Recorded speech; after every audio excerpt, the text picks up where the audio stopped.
నమస్తే, welcome to BCT news. నేను కళ్యాణి. వార్తల్లో ముందుగా హెడ్లైన్స్.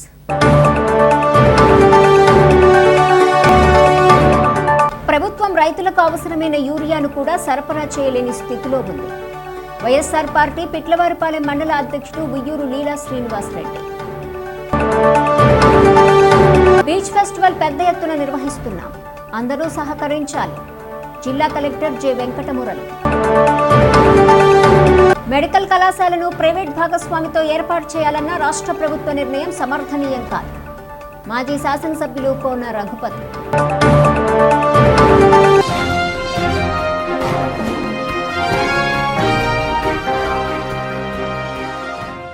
బీచ్ ఫెస్టివల్ పెద్ద ఎత్తున నిర్వహిస్తున్నామని జిల్లా కలెక్టర్ జె వెంకటమురళి అన్నారు.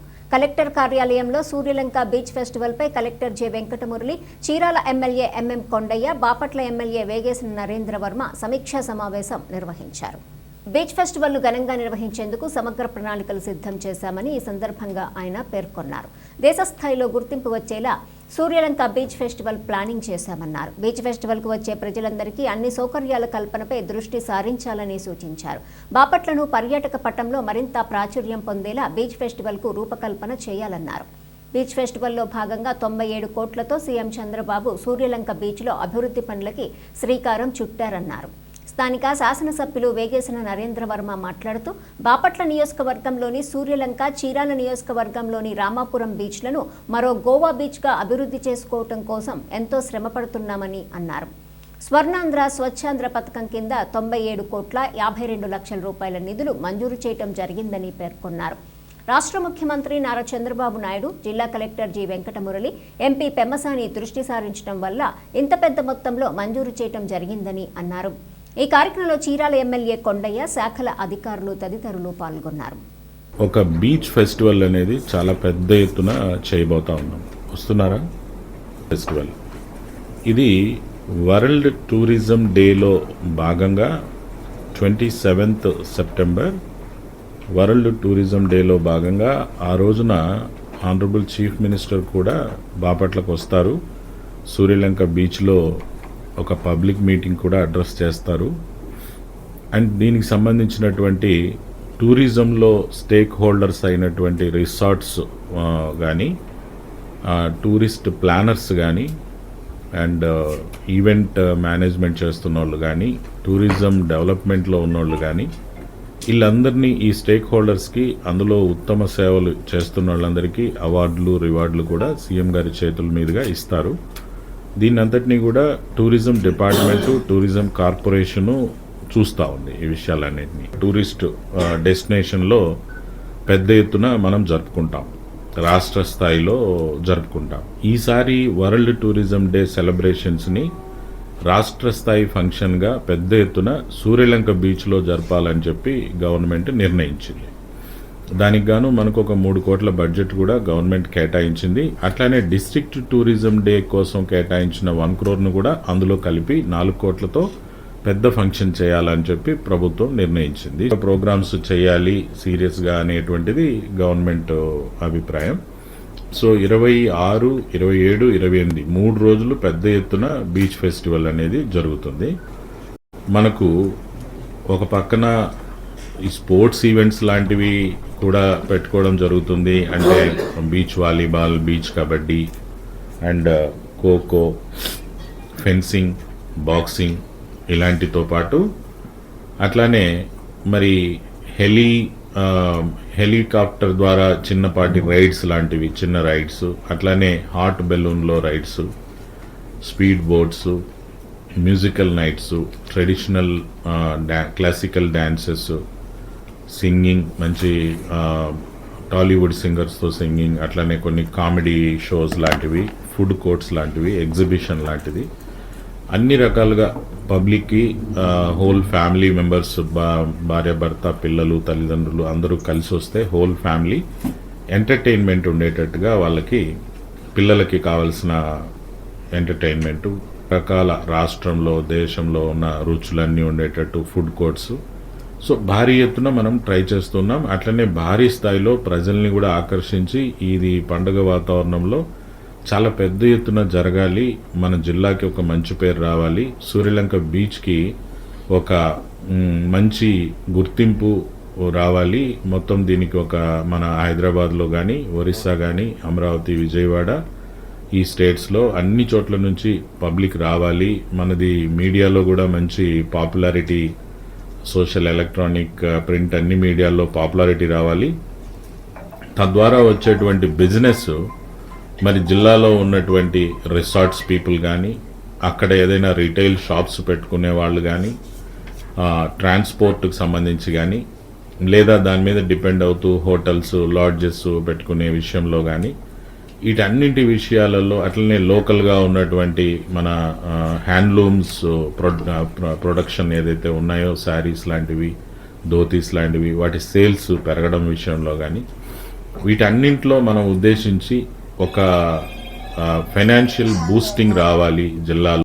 మీకు ఇంకొక మిస్సింగ్ పాయింట్ ఏంటి, రామాపురంలో కూడా కొన్ని స్పోర్ట్స్, కొన్ని కల్చరల్ యాక్టివిటీస్ అక్కడ కూడా పెట్టి స్టార్ట్ చేస్తాం. అక్కడ కూడా సైమల్టేనియస్గా కొంత పబ్లిక్ అటు కూడా డైవర్ట్ అయిపోయి చేస్తారు.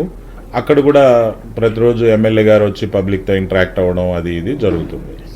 ఇట్లానే మరి మీ అందరికీ తెలుసు, సూర్యలంక బీచ్కి 97.52 crores 97 కోట్లు ప్రభుత్వం ఇప్పటికే శాంక్షన్, గవర్నమెంట్ ఆఫ్ ఇండియా నుంచి నిధులు కూడా దానికి వచ్చాయి. నమస్కారం. ఇది ఒక ప్రెస్టేజ్గా చేయాల్సినటువంటి అవసరం వచ్చింది. ఎందుకు అటువంటి ఆలోచన చేయాల్సి వస్తుందంటే, మిగతా తెలంగాణని, ఆంధ్రాలో ఉన్న కొన్ని ప్రాంతాలని, మిగతా వాళ్ళందరినీ కూడా చీరాల, బాపట్ల లేదా బాపట్ల, చీరాల వీటిని ఫోకస్ చేయడం కోసం ఇది ఒక మంచి అవకాశం అని మేము ఆలోచిస్తున్నాం. సో ఇక్కడ ఉన్న వ్యాపారస్తులకు కానీ, లేదా రిసార్ట్స్ ఓనర్లకు కానీ, వీళ్ళందరికీ కూడా ఒక రోజు, 2 రోజులు, 3 రోజులు ఇబ్బంది ఉండొచ్చాము, కానీ లాంగ్ టైం దీంట్లో బెనిఫిట్ ఉంది. అది మీరు గ్రహించాలి. ఉదాహరణకి ఈరోజు మేము కలెక్టర్ గారు, మేమందరం వెంటపడి, కలెక్టర్ గారిని వెంటపడి చేనేతల మీద కాన్సన్ట్రేషన్ చేసి, వాళ్ళకి సంబంధించినటువంటి మెటీరియల్ మీద ఏదైతే వాళ్ళు తయారు చేస్తున్నారో దానికి ఒక రికగ్నిషన్ తీసుకొస్తే, ఈరోజు పొద్దున్నే నా దగ్గరికి 2-3 వచ్చి, మా వ్యాపారం చాలా బాగుంది, బ్రహ్మాండం జరుగుతుంది, మేము ఇప్పుడు బాగున్నాం, అసలు మీ దగ్గర రావడానికి కూడా మాకు టైం దొరకట్లేదని చెప్పారు. ఇది నిజం. పొద్దున నాకు అదే కావాలి, మీరు అదే చేయండి అని చెప్పారు. ఒకసారి మనందరం సంతోషాన్ని వ్యక్తం చేద్దాం. కలెక్టర్ గారిని ఢిల్లీ వెళ్ళి 18వ తారీఖు వెళ్ళి వారి చేతుల మీదుగా కుప్పడానికి ఒక గుర్తింపు సంబంధించినటువంటి మెమోంటో పంపించారు. ఇది పెద్ద ఎత్తున ప్రచారం జరగడం వల్ల ఈరోజు చీరాలకి మీరు కనుక్కోవచ్చు, నేను చెప్పడం కాదు. అది ఒక అర్బన్ కల్చర్ నాకు తెలిసి చీరాలకి, బాపట్లకి రెండింటికి కూడా ముందు రోజుల్లో ఒక అర్బన్ కల్చర్ వస్తుంది. ఈరోజు ఒక ఆఫీసర్గా ఆయన ఉన్నారు. దీని కాలం ముందు కొన్ని మంచి పనులు చేయాలన్న ఆలోచన వారికి ఉంది. ఆ ఇంట్రెస్ట్తో ముందుకెళ్ళారు. ప్రభుత్వం కూడా ఇవాళ మిగతా ప్రభుత్వాలకు గతంలో జరిగిన దానిలా కాకుండా అభివృద్ధిలో ప్రధాన పాత్ర పోషించడం కోసమని ఇప్పుడు చూడండి, కంటిన్యూగా చంద్రబాబు గారు ఒక పక్క నుంచి ఇక్కడ విజయవాడ, మరో పక్క నుంచి విశాఖపట్నం, ఈ రెండే కాకుండా మళ్ళీ అన్ని ప్రాంతాల్లో కాన్సన్ట్రేషన్ చేస్తున్నారు. అంటే స్టేట్ అన్ని ఏరియాల్లో అభివృద్ధి జరగాలి. Fertilizers and seeds and jewellers association అందరూ వచ్చారు. అట్లాగా మన బాపట్ల జిల్లాలో బాపట్ల నియోజకవర్గంలో ఉన్న సూర్యలంక తీరాన్ని, సూర్యలంక మరియు ఇటు చీరాల సంబంధించి రామాపురం, ఈ బీచ్ని మనం మరో గోవాగా డెవలప్ చేసుకోవాలని ఎంతో శ్రమ పడుతూ ఉన్నాం. ఆ శ్రమలో భాగంగా మీకు తెలుసు, సాసా స్వర్ణాంధ్ర స్వచ్ఛాంధ్ర కింద మనకి 97,52,00,000 రూపాయలు ఫండ్స్ అలాట్ అయిన విషయం మీ అందరికీ తెలుసు. దాని కింద 50 కోట్లు టెండర్లు పిలవటం కూడా జరిగింది సూర్యలంక డెవలప్మెంట్ కోసం, ఓన్లీ సూర్యలంక డెవలప్మెంట్. ఈసారి మన ఎంపీ గారు కానీ, అలాగే నేను కానీ అసెంబ్లీలో అలాగే కలెక్టర్ గారు, పర్టికులర్గా కలెక్టర్ గారి గురించి మనకు తెలియజేయాలి. కలెక్టర్ గారు ఆ ఫండ్ కోసం ఎక్కడో హర్యానా వెళ్ళిపోవాల్సిన ఫండ్ని మనం ఇన్ టైంలో ప్రాజెక్ట్ రిపోర్ట్స్ అన్నీ తయారు చేసి డిపిఆర్లు తయారు చేసి ఇన్ టైంలో మనం పెట్టడం వల్ల కలెక్టర్ గారు కృషి, అటు పెమసాని గారు అలాగే చంద్రబాబు నాయుడు గారు ప్రత్యేకంగా దృష్టి పెడతాం. ఎన్ని కారణాల వల్ల మనకి 97 crores చిన్న విషయం కాదు, 97 crores వచ్చింది. ఆ సంపద సృష్టి అనేది చంద్రబాబు నాయుడు గారు అయితే ఆ సృష్టిలో మనం కూడా భాగస్వామ్యం అయితే.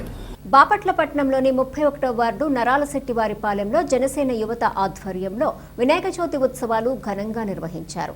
స్వామివారి నిమజ్జన మహోత్సవం మేళతాళాలు, కనక తప్పెట్లు, గీతాలాపనలతో అంగరంగ వైభవంగా నిర్వహించారు. నవరాత్రుల ఉత్సవాలలో భాగంగా స్వామి వద్ద పూజలందుకున్న లడ్డూ ప్రసాదాన్ని వేలం నిర్వహించగా 72,000కు ఓ భక్తుడు దక్కించుకున్నారు. అనంతరం స్వామివారిని పురవీధుల్లో ఊరేగిస్తూ నిమజ్జనానికి తరలించారు. ఎటువంటి అవాంఛనీయ ఘటనలు జరగకుండా నిమజ్జనం ప్రశాంతంగా ముగిసినట్లు నిర్వాహకులు తెలిపారు. ఈ కార్యక్రమంలో కమిటీ సభ్యులు, స్థానికులు, యువత తదితరులు పాల్గొన్నారు.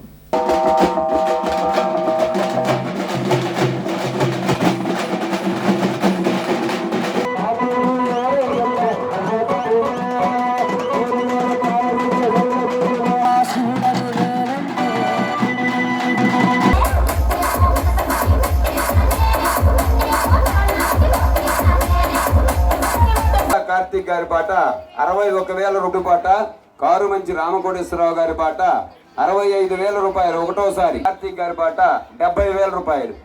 స్వామివారి లడ్డు పాట సుధా కార్తీక్ గారు మంచి రామకోటేశ్వరరావు గారి పాట 72,000 రూపాయలు రెండోసారి. రామకోటేశ్వరరావు గారి పాట 72,000 రూపాయలు రెండోసారి కొట్టేస్తున్నామండి. కారు మంచి రామకోటేశ్వరరావు గారి పాట 72,000 రూపాయలు మూడోసారి.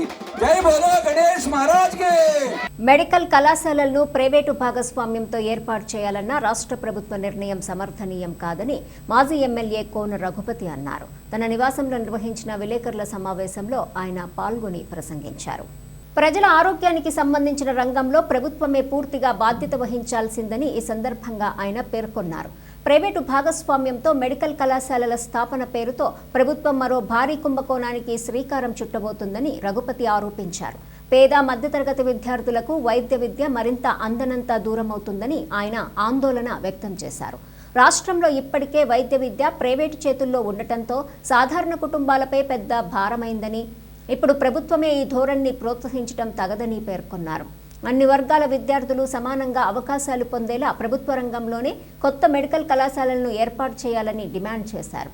అన్ని అనుమతులతోటి చరిత్రలో మొదటిసారిగా వైద్య కళాశాలలు ప్రజల కోసం తీసుకొస్తే వీటినే నిర్మించలేని వారు రాజధానిని ఎలా నిర్మించగలరు అని ఆయన ప్రభుత్వాన్ని విమర్శించారు. ఎంతో ఉన్నత ఆశయంతో జిల్లా ఆసుపత్రి వైద్య కళాశాలని బాపట్లకు తీసుకువస్తే దానిని నేడు ప్రైవేటు వారికి దారాదత్తం చేసే స్థితిని బాపట్ల ప్రజానీకం వ్యతిరేకిస్తున్నారని, అవసరమైతే న్యాయస్థానంలోనైనా ఈ ప్రజా వ్యతిరేక ప్రభుత్వ నిర్ణయంపై సవాలు చేస్తామని అన్నారు. ఈ విషయంలో బాపట్లలో ఉన్న అన్ని పార్టీలు, ప్రజా సంఘాలు కలిసి రావాలని అన్నారు. ఈ కార్యక్రమంలో చేజర్ల నారాయణ రెడ్డి, ఏడుకొండల రెడ్డి, పట్టణ పార్టీ అధ్యక్షులు ఎజ్రయ్య, పార్టీ నాయకులు, కార్యకర్తలు తదితరులు పాల్గొన్నారు. ఈరోజు ప్రధానంగా ఈ పత్రికా సమావేశానికి కారణం మొన్న జరిగినటువంటి క్యాబినెట్ మీటింగ్లో మెడికల్ కాలేజీల గురించి మరి ప్రైవేటైజేషన్ చేస్తాం, అదే పీపీపీ మోడల్లో ముందుకు వెళ్తాం అనేటువంటిది ఒక ప్రకటన వచ్చింది. దానికి దగ్గర నిర్ణయం క్యాబినెట్లో నిర్ణయం చేసినట్టుగా మనం విన్నాం. దీన్ని ప్రధానంగా దీన్ని ఖండిస్తాం. ఇది దుర్మార్గమైనటువంటి చర్యగా చెప్తాం. ఒకటేసారి 10 కాలేజీలని ప్రైవేటు పరం చేయటం అనేది, దారాదత్తం చేయటం అనేది మరొక కుంభకోణంగా మనం దీన్ని చిత్రీకరించవచ్చు. చంద్రబాబు నాయుడు గారు ఏ రోజు కూడా ప్రభుత్వ రంగంలో విద్యని, వైద్యాన్ని ఉంచకూడదని, ఇది తన సామాజిక వర్గం, తన అనునయులకో దారాదత్తం చేయాలనేదే ఆయన ఎప్పుడు కూడా, ఈరోజు కాదు మొదటి నుంచి ఈ విద్యని, వైద్యాన్ని సామాన్యుడికి అందకుండా చేసి దాన్ని ఒక వ్యాపార కోణంలోనే తీసుకుని వెళ్తూ చేయటం అనేది ఆయన మొదటి నుంచి చేస్తున్నటువంటి కార్యక్రమం. ఈరోజు జగన్మోహన్ రెడ్డి గారు రాష్ట్రంలో గతంలో సుమారుగా ఒక 11 కాలేజీలు ఉంటే, మెడికల్ కాలేజీలు ఉంటే, ఈరోజు కొత్తగా ఒకసారి 17 కాలేజీలు అనౌన్స్ చేసి గవర్నమెంట్ ఆఫ్ ఇండియా ఇచ్చినటువంటి ప్రపోజల్ని అందిపుచ్చుకొని సాహసోపేతంగా దాదాపు 8,000 కోట్ల రూపాయలని దీని మీద ఖర్చు చేయడానికి సిద్ధపడి గవర్నమెంట్ సెక్టర్లోనే రావాలి అనేటువంటి ఉద్దేశంతో మరి మొదలుపెట్టినటువంటి కార్యక్రమం. దీంట్లో ఇప్పటికే 4 దాదాపు 5వది కూడా పూర్తి చేసుకొని 4కి ఆల్రెడీ అడ్మిషన్స్ స్టార్ట్ అయినటువంటి స్టేజ్లో మిగతాది phase 1, phase 2, phase 3 కింద డెవలప్ చేయాలి అనేటువంటి తాపత్రయపడుతూ జరుగుతున్నటువంటి కార్యక్రమాన్ని ఈరోజు నీరు గారుస్తూ మళ్ళా తన వక్ర బుద్ధిని మళ్ళా బయట పెట్టుకుంటూ తన అనునయులకి లేకపోతే తన సామాజిక వర్గానికి మేలు చేయాలనేటువంటి ఏకైక లక్ష్యంతో ఈరోజు ఇది చేయటం అనేది చాలా దుర్మార్గంగా మేము భావిస్తున్నాం. దీన్ని చాలా తీవ్రంగా ప్రజలందరూ కూడా గమనించాలి అని చెప్తాను. ఎందుకంటే ఇంకా పూర్తిగా వాళ్ళకి దాని ఆ వ్యత్యాసం గవర్నమెంట్ ఏంటి, ఈ పీపీపీ మోడల్ ఏంటి అని అంటే ఇది దొడ్డి దోవన ప్రైవేట్ వాళ్ళకి అప్పచెప్పడానికే ఈ పీపీపీ మోడల్. మనం 56 ఎకరాల అసైన్డ్ భూమిని రైతుల్ని ఒప్పించి వాళ్ళందరి దగ్గర తీసుకొని ప్రజా ప్రయోజనాలను దృష్టిలో పెట్టుకొని ప్రజలకు ఉపయోగపడుతుందని రూపాయి ఖర్చు లేకుండా గవర్నమెంట్కి మరి వాలంటీర్గా అప్పచెప్తే దాంట్లో సుమారుగా బాపట్లకి సంబంధించి నేను మాట్లాడుతున్నాను 82 కోట్ల రూపాయలు పనులు, మరి క్రిటికల్ పనులన్నీ కూడా ముగించుకొని టేక్ ఆఫ్ అయ్యేటువంటి సమయంలో ఎన్నికలు వచ్చి ఎన్నికల వల్ల దాన్ని ఆ రోజు ఆగినటువంటి దాన్ని ఈరోజు 16 నెలలు పూర్తయినా ఇంతవరకు దాని మీద మరి వేలు పెట్టినటువంటి పరిస్థితి లేదు. దాదాపు ఈ పీపీపీ మోడల్ గురించి కొత్త గవర్నమెంట్ చంద్రబాబు నాయుడు గారు ముఖ్యమంత్రి అయిన 2వ నెల 3వ నెల నుంచి ఈ ప్రకటనలు వస్తూనే ఉన్నాయి. ఈరోజు 16 నెలల తర్వాత దీనికి శ్రీకారం చుట్టారు. అంటే ఈ 16 నెలల్లో ఎవరికి ఎంత అప్పచెప్పుకోవాలి, ఎవరి దగ్గర చెత్త వస్తుందని మాట్లాడుకోవటానికి కదా మీకు ఇంత సమయం పట్టింది. మరి ఇవన్నీ కూడా మీరు అనుకున్నటువంటి కార్యక్రమాలని ఖచ్చితంగా మేము తీవ్రంగా ఎదుర్కొంటాం. అవసరమైతే మరి కోర్టులకు కూడా వెళ్తాం. ప్రజలకి తెలియజేయాల్సింది ఏమనగా ఈ ప్రెస్ మీట్ ద్వారా ఈ రాష్ట్రంలో ఒక దుర్మార్గమైనటువంటి ఆలోచనలో చంద్రబాబు నాయుడు గారు మొదటి నుంచి విద్యని వైద్యాన్ని కమర్షియలైజ్ చేసుకుంటూ వచ్చారు. మీరు బాగా గమనించారు. అంతెందుకు విజయ డైరీని కూడా సర్వనాశనం చేసి వాళ్ళ సొంత హెరిటేజ్ని డెవలప్ చేసుకున్నటువంటి గుణం. ప్రతిది కూడా ప్రైవేట్ పరం చేసేద్దాం అనేటువంటి ధోరణి. ఇది ఎప్పుడు కూడా మనం ఆయన గురించి ఆలోచిస్తే ఆయన గురించి ఎప్పుడు ఆలోచన అనేది వస్తుంది. కర్లపాలెం వాసవి ఆర్యవైశ్య కళ్యాణ మండపంలో ఆర్యవైశ్య సంఘం ఆధ్వర్యంలో అనంత పద్మనాభ స్వామి సామూహిక వ్రతాలను గ్రామ పూజారి పవన్ శర్మ చేయించారు. ఈ సందర్భంగా పవన్ శర్మ మాట్లాడుతూ చవితి చతుర్దశి రోజున అనంత పద్మనాభ స్వామి వ్రతాలు చేయటం ద్వారా ఆయురారోగ్యాలతో సంతోషంగా ఉంటారన్నారు. ఈ కార్యక్రమం తునుగుంట్ల వెంకట సుబ్బారావు, రామ్మోహన్ రావు, లలితబాబు, జగన్, పెద్దబ్బాయి, సత్యనారాయణ, శ్రీనివాసరావు, లక్ష్మణ్ తదితరులు పాల్గొన్నారు. భాద్రపద శుద్ధ చతుర్దశి రోజు ఎంతో వైభవంగా ఆ అనంత పద్మనాభ స్వామి వారి యొక్క అనుగ్రహం కోసమని ఎంతో వైభవంగా ఈ చవితి నాడే ఈ చతుర్దశి నాడు ఎంతో విశేషమైనటువంటి ఈ వ్రత కార్యక్రమం అనేది చేయడం జరుగుతోంది. కాబట్టి కర్లపాలెం మండలంలో ఆర్యవైశ్య సంఘం చేత ఈ యొక్క తూనుగుంట్ల వారి యొక్క ఆధ్వర్యంలో అనంతపద్మనాభ వ్రతాలు అనేది సామూహికంగా వారి యొక్క కుటుంబ సభ్యుల చేత ఎంతో వైభవంగా చేయడం అనేది జరుగుతుంది. 50 మంది భక్తులందరూ కూడా ఆ స్వామివారి అనుగ్రహం చేత ఇహసుఖాలు అనుభవించేటటువంటి అనుగ్రహాన్ని ఆ స్వామివారు మనందరికీ కూడా అందజేస్తారు. యూరియా కొరతతో రైతులు అల్లాడిపోతున్నారని, ప్రభుత్వం రైతులకు అవసరమైన యూరియాను కూడా సరఫరా చేయలేని స్థితిలో ప్రభుత్వం ఉందని పెట్టెలవానిపాలెం మండల వైఎస్ఆర్సీపీ అధ్యక్షుడు ఉయ్యూరు లీలా శ్రీనివాసరెడ్డి ఆరోపించారు. పెట్టెలవానిపాలెం మండలం చెందోలు గ్రామంలో వైఎస్ఆర్సీపీ నాయకులతో కలిసి విలేకరుల సమావేశం నిర్వహించారు. ఈ సందర్భంగా రైతుల పక్షాన వైఎస్ఆర్సీపీ ఎప్పుడూ పోరాడుతుందని ఆయన స్పష్టం చేశారు. రైతులకు అవసరమైన యూరియాను ప్రభుత్వం సరఫరా చేసే వరకు నిరసన కార్యక్రమాలు కొనసాగిస్తామని ఆయన తెలియజేశారు. పెట్టెలవానిపాలెం మండల పరిధిలో యూరియా కొరతతో రైతులు అల్లాడిపోతున్నారని, తక్షణమే ప్రభుత్వం స్పందించి రైతులకు అవసరమైన యూరియాను సరఫరా చేయాలని డిమాండ్ చేశారు. కేవలం అధికార పార్టీ వారు మాత్రమే వచ్చి యూరియాని వారికి అనుకూలమైన వారికి అధిక మొత్తంలో ఇస్తూ మిగిలిన వారికి పొలం కాగితాలు, ఆధార్ కార్డులంటూ లేనిపోని రూల్స్ పెడుతున్నారంటూ ఆయన ఆరోపించారు. ఈ నెల 9వ తేదీన ఎరువుల కొరతపై రైతులతో కలిసి మాజీ డిప్యూటీ స్పీకర్ కోన రఘుపతి ఆధ్వర్యంలో నిరసన కార్యక్రమాలు నిర్వహించినట్లు తెలిపారు. ఈ కార్యక్రమంలో పిట్లవానిపాలెం మాజీ ఎంపీపీ షేక్ బాజీ, వైఎస్ఆర్సీపీ రాష్ట్ర నాయకులు, ఆంధ్రప్రదేశ్ రహదారుల కార్పొరేషన్ మాజీ డైరెక్టర్ అహ్మద్ హుస్సేన్, పార్టీ నాయకులు చేబ్రోలు వీరయ్య, మోదుగుల ప్రభాకర్ రెడ్డి, వైఎస్ఆర్సీపీ పిట్లవానిపాలెం మండల యువజన విభాగం అధ్యక్షులు మౌలాలి తదితరులున్నారు. మరి ఎరువుల కొరతతో తీవ్రమైనటువంటి ఇబ్బందులు ఎదుర్కొంటున్నాం.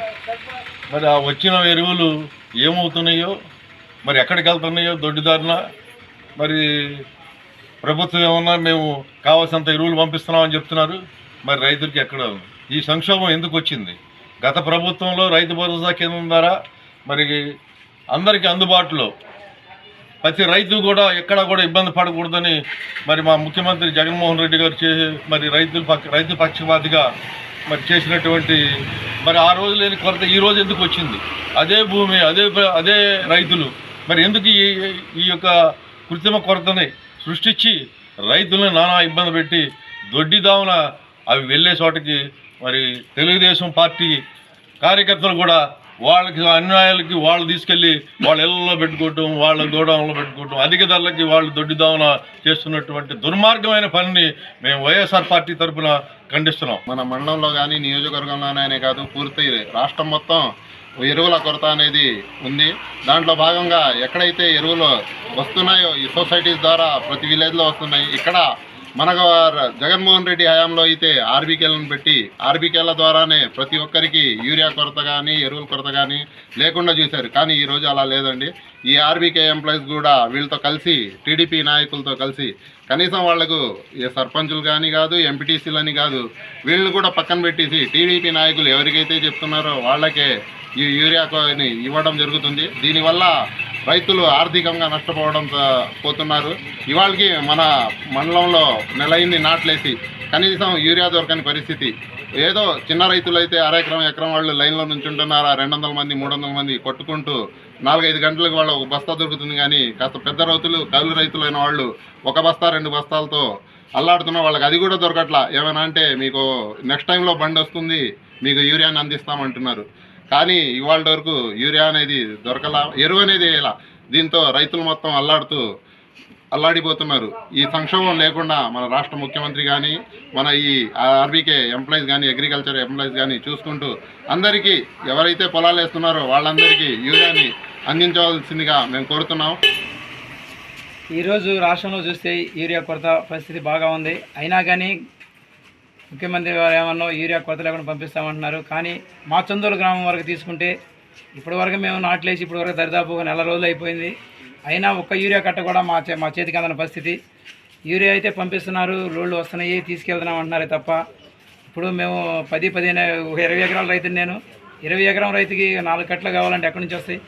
4 కట్టలు కావాలంటే ఒక కట్ట అని చెప్పి కీలో నుంచో పెట్టి వాళ్ళకే ఇచ్చి ఒక 50 మందికి 60 మందికి ఇచ్చేసి అయిపోయిందని చెప్పేటువంటి పరిస్థితి. ఈరోజు ఇక్కడ ఉన్నటువంటి టీడీపీ నాయకులు వాళ్ళ ఆధ్వర్యంలో వాటిని నిర్వహించి అధికారులు ఇన్వాల్వ్మెంట్ లేకుండా వాళ్లే చేసి వాళ్లే తీసుకుని వాళ్ళకి అన్యాయాలకు వాళ్ళు కట్టబెట్టుకునే విధంగా చేసి యూరియా కొరతను ఏర్పరిచి రైతులు నష్టపరిచే విధంగా ఇప్పుడు వాళ్ళందరూ ప్రాజెక్టులో ఇది చాలా అన్యాయం. చందోలు గ్రామంలో ముఖ్యంగా చందోలు గ్రామంలో టీడీపీ నాయకులు ప్లస్ అధికారులు కలిసి కుమ్మక్కై వాళ్ళని యూరియా ఇచ్చుకోవడం, వేరే వాళ్ళు క్యూలో నుంచుంటే వాళ్ళని పక్కన తోయడం జరుగుతుంది.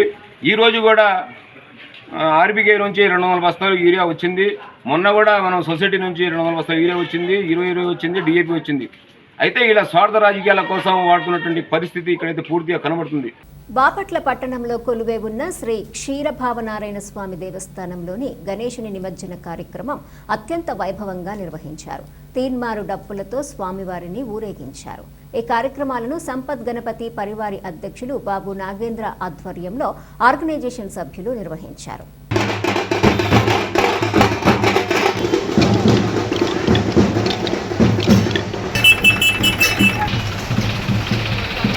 రాజ్యలక్ష్మి సమేత క్షీరభావనారాయణ స్వామి దేవస్థానంలో శ్రీ సిద్ధిబుద్ధమేత సంపత్ గణపతి నవరాత్రోత్సవాలు గత 30 సంవత్సరాలుగా నిర్వహించుకుంటున్నాము. ఈ సంవత్సరం మేము 11 రోజులు ఈ కార్యక్రమాన్ని ఆధ్యాత్మిక కార్యక్రమాలుగా తీసుకొని స్వామివారి ఉత్సవాలు నిర్వహించుకుంటూ సిద్ధిబుద్ధమేత సంపత్ గణపతి యొక్క కళ్యాణ మహోత్సవం చేసుకొని ఈరోజు నగరోత్సవ కార్యక్రమం నిర్వహించుకుంటున్నాం. అనంతరం సూర్యలంక దగ్గర నిమజ్జనోత్సవ కార్యక్రమం నిర్వహించుకుంటున్నాం. భక్తులందరూ వేలాదిగా పాల్గొని ఈ కార్యక్రమాన్ని జయప్రదం చేసినందుకు, అలాగే మీడియా వారికి, పోలీస్ డిపార్ట్మెంట్ వారికి కూడా ధన్యవాదాలు. బీచ్ ఫెస్టివల్ ను అంగరంగ వైభవంగా నిర్వహించాలని జిల్లా కలెక్టర్ జె వెంకటమురళి అన్నారు. బీచ్ ఫెస్టివల్ నిర్వహణపై అధికారులు, వివిధ సంఘాల ప్రతినిధులతో స్థానిక కలెక్టర్ ఛాంబర్లో ఆయన సమీక్ష నిర్వహించారు. దక్షిణ భారత స్థాయిలో బీచ్ క్రీడా పోటీలు నిర్వహించాలని సంబంధిత అధికారులను కలెక్టర్ ఆదేశించారు. ఈ నెల 26, 27, 28 తేదీలలో బీచ్ ఫెస్టివల్ నిర్వహిస్తున్నట్లు చెప్పారు. వేడుకలకు రాష్ట్ర ముఖ్యమంత్రి నారా చంద్రబాబు నాయుడు ముఖ్య అతిథిగా హాజరవుతారని తెలిపారు. ఫెడ్లైట్ల మధ్య వాలీబాల్, ఖోఖో, బాక్సింగ్, ఫెన్సింగ్ వంటి క్రీడా పోటీలు భారీ స్థాయిలో నిర్వహించాలన్నారు. ఆహ్లాదకరమైన వాతావరణంలో పండుగలా జరపాలని ఆయన సూచించారు. సూర్యలంక రామాపురంలో ఈ ఉత్సవాలు జరుగుతాయన్నారు. పర్యాటకుల సౌకర్యార్థం 100 ఫుడ్ స్టాల్స్ ఏర్పాటు చేయాలన్నారు. సాంస్కృతిక కార్యక్రమాల కొరకు తెలుగు సినీ రంగం నుండి కళాకారులను పిలిపిస్తున్నట్లు చెప్పారు. మధ్యలో కొంత సరదాగా ఉండటానికి జబర్దస్త్ బృందాల ప్రదర్శన ఏర్పాటు చేయాలన్నారు. గొప్ప గాయకులు ఈ పోటీలకు హాజరు కానున్నారన్నారు. సినీ రంగ నటులు, కథానాయకురాలు, ప్రముఖులు సైతం ఈ కార్యక్రమానికి వస్తున్నారని వివరించారు. డాన్సర్లు, మ్యూజికల్ నైట్ ఏర్పాటు చేయాలన్నారు. తీర ప్రాంతంలో బోట్ల ప్రదర్శన, స్పీడ్ బోట్లు, స్పోర్ట్స్ రైడర్స్, గుర్రాలు, వంటలు ప్రదర్శన ఉంచాలన్నారు. వేడుకలకు హాజరయ్యే ప్రజలకు ఎలాంటి అసౌకర్యం లేకుండా అన్ని ఏర్పాట్లు చేయాలన్నారు. ముఖ్యంగా తాగునీటి సమస్య లేకుండా చూడాలన్నారు. 350 మొబైల్ టాయిలెట్ ఏర్పాటు చేయాలన్నారు. వేలాది మంది కార్యక్రమానికి హాజరయ్యేలా అన్ని చర్యలు తీసుకోవాలని ఆయన పలు సూచనలు చేశారు. ఈ కార్యక్రమంలో ఇన్ఛార్జ్ సంయుక్త collector DRO G Gangadhar Goud, జిల్లా పర్యాటక శాఖ అధికారి Nagireddy, RTO Gloria, municipal commissioner Raghunathareddy, collectorate AO Mallikarjunarao తదితరులు పాల్గొన్నారు. కర్లపాలెం గ్రామ పంచాయతీ పరిధిలోని రాళ్ల చెరువు వద్ద కోతముక్క పేకాట ఆడుతున్న 5 మందిని అదుపులోకి తీసుకుని వారి వద్ద నుండి 7,100 రూపాయల నగదును స్వాధీనం చేసుకున్నట్లు ఎస్ఐ రవీంద్ర తెలిపారు. కేసు నమోదు చేసి దర్యాప్తు చేస్తున్నట్లు తెలిపారు. ఈ కార్యక్రమంలో పోలీసు సిబ్బంది పాల్గొన్నారు. కర్లపాలెం మండలం యాజలి గ్రామంలో శ్రీ కాశీ విశ్వేశ్వర స్వామివారి దేవాలయ కమిటీ ప్రమాణ స్వీకార కార్యక్రమంలో బాపట్ల నియోజకవర్గం ఎమ్మెల్యే వేగేసిన నరేంద్రవర్మ పాల్గొని పాలక మండలిచే ప్రమాణ స్వీకారం చేయించారు. పాలక మండలి చైర్మన్ ఇక్కుర్తి చక్రపాణి, సభ్యులు పంద్రబోయిన నాగేశ్వరమ్మ, దామర్ల జ్యోతి, తలపల పోలమ్మ, మాచవరపు సుబ్బారావు, ఓగేటి ప్రణవమూర్తి, ఏపూరి రమేషు, ఏలూరి నాగేశ్వరరావు, చెదలవాడ లక్ష్మి, తిరుపతమ్మల చేత ప్రమాణ స్వీకారం చేయించారు. ఈ కార్యక్రమంలో బాపట్ల నియోజకవర్గ జనసేన పార్టీ సమన్వయకర్త నామన వెంకట శివన్నారాయణ, జనసేన పార్టీ రాష్ట్ర అధికార ప్రతినిధి రాయపాటి అరుణ, బీజేపీ నాయకులు పరిమి సాయిబాబు, ఆలయ manager Srinivasarao, inspector Gopi, Telugudesam, Janasena, BJP నాయకులు, కార్యకర్తలు, గ్రామస్తులు తదితరులు పాల్గొన్నారు.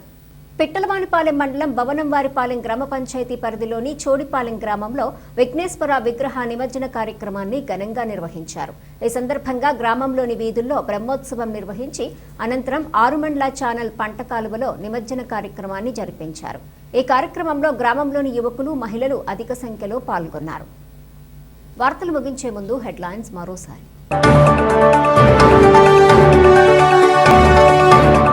ప్రభుత్వం రైతులకు అవసరమైన యూరియాను కూడా సరఫరా చేయలేని స్థితిలో ఉంది. వైఎస్ఆర్ పార్టీ పిట్లవారిపాలెం మండల అధ్యక్షుడు ఉయ్యూరు లీలా శ్రీనివాసరెడ్డి. బీచ్ ఫెస్టివల్ పెద్ద ఎత్తున నిర్వహిస్తున్నాం. అందరూ సహకరించాలి. జిల్లా కలెక్టర్ జె వెంకటమురళి. మెడికల్ కళాశాలను ప్రైవేట్ భాగస్వామితో ఏర్పాటు చేయాలన్న రాష్ట్ర ప్రభుత్వ నిర్ణయం సమర్థనీయం కాదు. మాజీ శాసనసభ్యులు కోన రఘుపతి.